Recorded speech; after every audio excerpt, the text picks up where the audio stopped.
تهدیدا بوده، ولی حالی با وجود آمدن طالبا هم خب به مراتب خیلی تهدیدا شدیم یا شرایط خیلی محدود بوده، دم در اومدن، قال مقال کردن، ایجاد کار ما رو خیلی کم کردن، حتی فعالیت ما خیلی کم شده، ولی باز هم ما با سرسختی که خودمون داشتیم ادامه دادیم، یعنی خواستیم که تسلیم نشیم، ادامه بدیم با کارمون.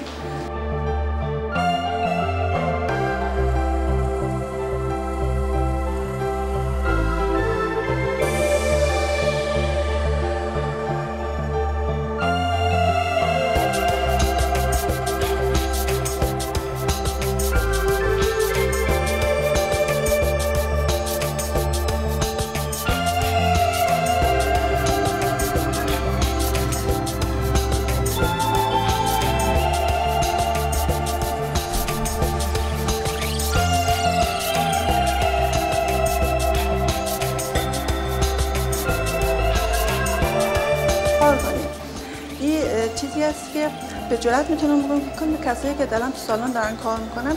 همه اینا این احساس رو دارن، همهشون با همون ترسی که در وجودشان هست میان کار میکنن و هر روز